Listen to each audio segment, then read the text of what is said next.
Just a quick little update. I miss you guys very, very much. I apologize for not releasing a video this week. I just really needed some time off mentally just to fix my head. But I saw a lot of great movies over the week. I saw The Wild Robot and The Substance, both amazing movies. And for any movies I don't review in a video, please follow me on Letterboxd. I usually write down some short summaries of my thoughts on certain movies or just give my 5-star rating. But hey, we got a busy week coming along. A lot of videos coming out for spooky season because we are in October, baby. And to start it off, we have a disappointing movie to discuss because, oh boy, I did not like this movie. Let's talk about it. Where did all that energy come from? Like, what just happened?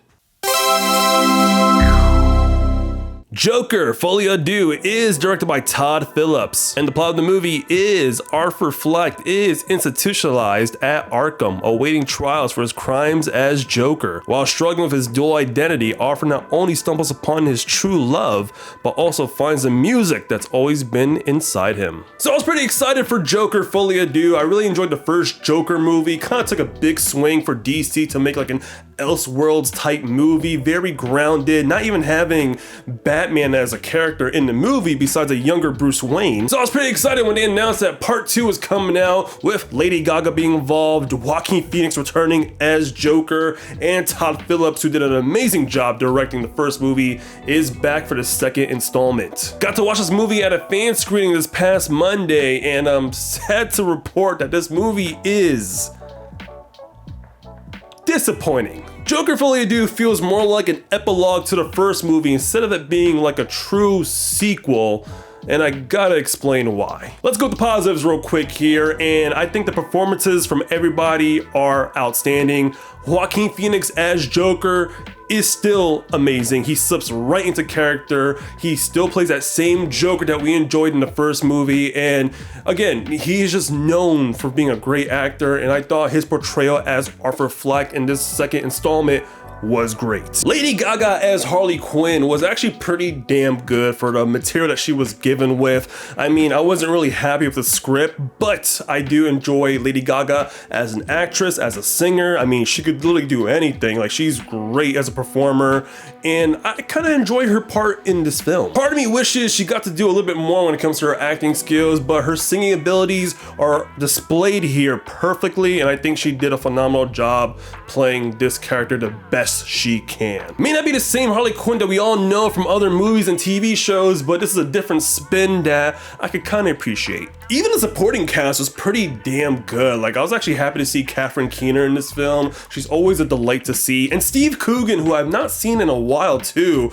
was kind of a great surprise to see him in Folie Deux. Like, he's a really solid actor, and just seeing Coogan again was pretty cool. And there is some supporting characters from the first movie that come onto this film that I'm not gonna spoil, but one particular supporting character was pretty damn great in this film. I think he brings the heart and probably the most interesting scene throughout the whole movie, and that's saying a lot. Now, the cinematography in this movie is beautiful. I got to see this movie on a big IMAX screen, very luscious, from all the great lighting, the silhouettes, even the production design was fantastic. I love how in DC movies, especially when it comes to like Batman related content, they know how to nail Gotham and Arkham Asylum. Gives that depressing, brooding vibe that we all know within the comics. And I think we're having a great week when it comes to like Gotham City and Arkham being at full display, because we also get to see some of those elements in the Penguin TV show, which I highly do recommend watching. But I have to give credit where credit is due, because everybody involved in making this movie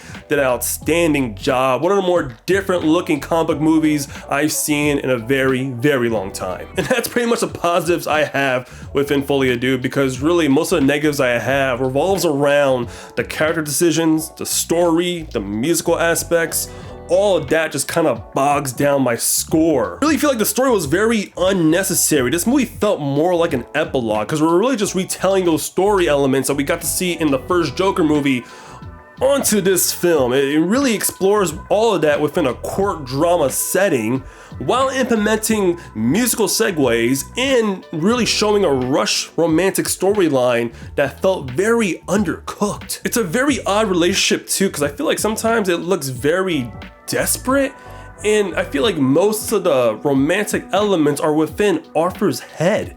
and I can't really tell whether or not it was real or fake or if it was really true love at all. There was way too many tonal shifts happening when we go into the court drama to the musical segues, a lot of tonal shifts that just don't mesh well, and it kind of makes me not care for the characters whatsoever. If anything, the movie had some interesting ideas, but at the same time, I think it was just executed very poorly, or at some points, the movie was just boring. Hell, there was even times where my wife fell asleep watching this movie, and I gotta wonder how the casual audience is gonna react when watching Folie, Deux, because it's gonna be a whole different movie compared to the first film, so I could see a lot of people being disappointed. Maybe if the narrative was a little more slightly psychotic, and then you could really add in some musical elements that gives it more of a bang to it and some emotional meaning, maybe in some ways, the film could have been more interesting. But for what we were given, I just wasn't down with this direction. You might as well call this movie the trial of Off Reflect,